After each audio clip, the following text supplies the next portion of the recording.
Bom dia, pessoal. Roberto Almeida aqui de novo conversando com vocês. E hoje vamos trazer um tema bem polêmico aí, mas que vai ajudar conselheiros tutelares e o pessoal do ambiente da educação, professores, diretores, a entender um pouquinho mais a diferença entre o ato infracional e indisciplina escolar, né?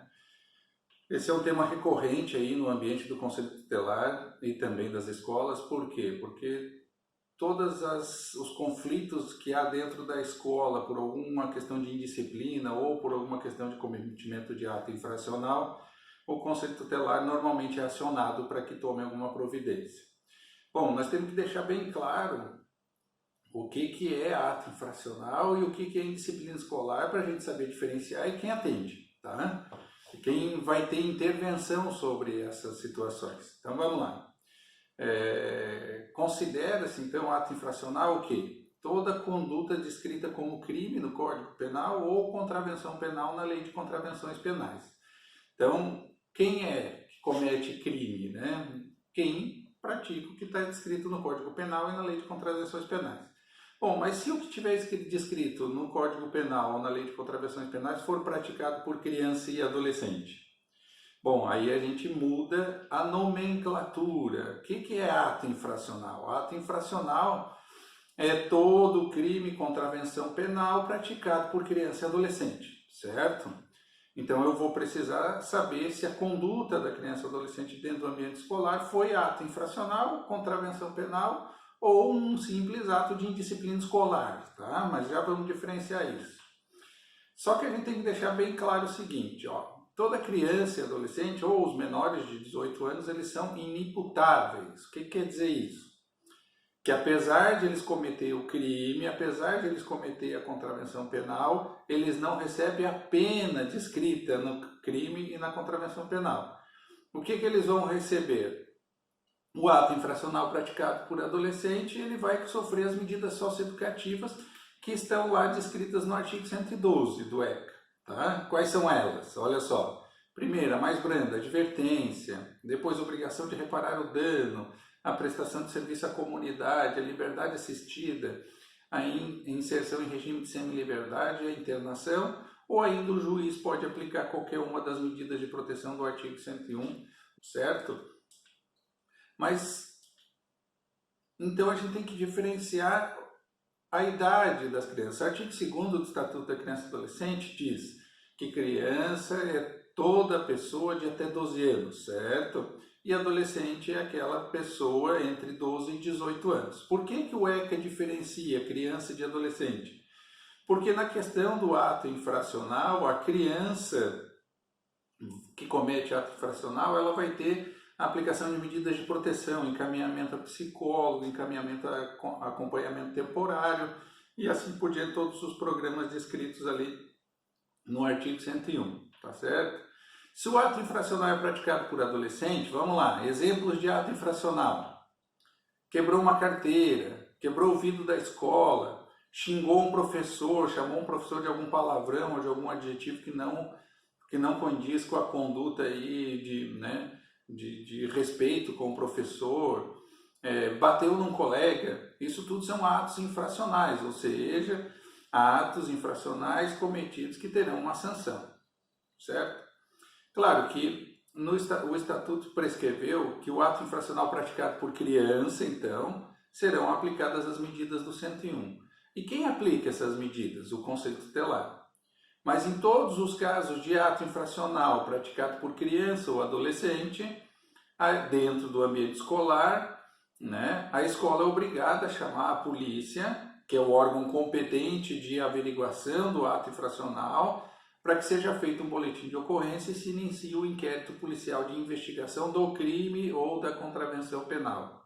Isso é obrigação da escola. Se o ato infracional é cometido dentro do ambiente escolar, a escola tem que acionar o órgão competente, que é a polícia, para que se inicie o inquérito policial, para que se determine materialidade e autoria, quem é que fez aquilo e o que fez, tá certo? Então a gente precisa diferenciar bem isso. Então as medidas socioeducativas a gente já viu, mas e o que é indisciplina escolar? Indisciplina escolar é o descumprimento das regras da escola. Veja que a escola não vai colocar nas regras dela, lá no PPP ou no regimento interno, aqui é proibido matar. Isso não pode estar lá no PPP da escola, por quê? Porque já está lá no Código Penal. O que está lá no regimento interno da escola? Né? Que exemplo de regras que está lá no regimento interno da escola? O uso de uniforme, a proibição do uso do boné, horário de entrada e saída, horário de lanche, proibição de uso de celular, que devem fazer as tarefas, isso tudo, participar das atividades e assim por diante. Isso são regras da escola, certo? E se o aluno descumpre com as regras da escola, isso não é ato infracional, isso é um ato de indisciplina escolar, certo? Mas a gente precisa deixar bem claro que as regras da escola têm que ser construídas junto com toda a comunidade escolar. Isso quer dizer o quê? Construída junto com os alunos, com os pais, com os professores, né? Com todos os funcionários da escola e, se possível, com aquela escola que consegue, até a comunidade ao redor da escola, para que todos estejam cientes das regras da escola.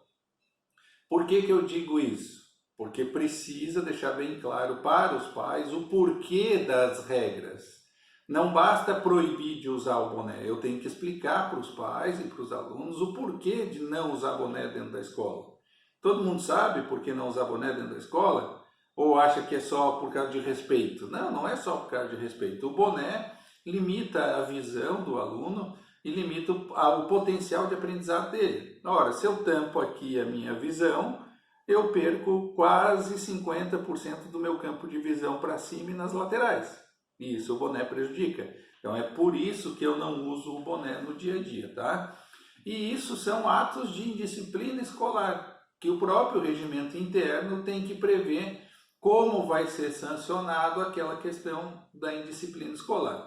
Nós só temos que deixar bem claro, para que vocês entendam isso, nos atos de indisciplina escolar, as sanções não podem existir. Por exemplo, suspensão dos alunos, expulsão dos alunos, convite para que o aluno se retire da escola ou até a transferência compulsória. Por que isso não pode? Porque o artigo 53 do Estatuto, bem como a LDB, bem como a Constituição, deixam bem claro que todos têm direito de igualdade de acesso e permanência na escola. Então, nos casos de indisciplina escolar, os professores e a unidade escolar vai ter que instaurar um procedimento administrativo de averiguação do ato de indisciplina escolar e, consequentemente, depois colocar a punição por aquele ato, certo? Lembrando, não pode expulsão, não pode suspensão, não pode transferência compulsória, não pode convidar para se retirar. Eu vou deixar aqui depois no vídeo aqui embaixo um linkzinho do site do Ministério Público do Paraná, que vocês vão entrar lá e vão ver se existe a possibilidade de poder suspender ou expulsar um aluno, tá certo?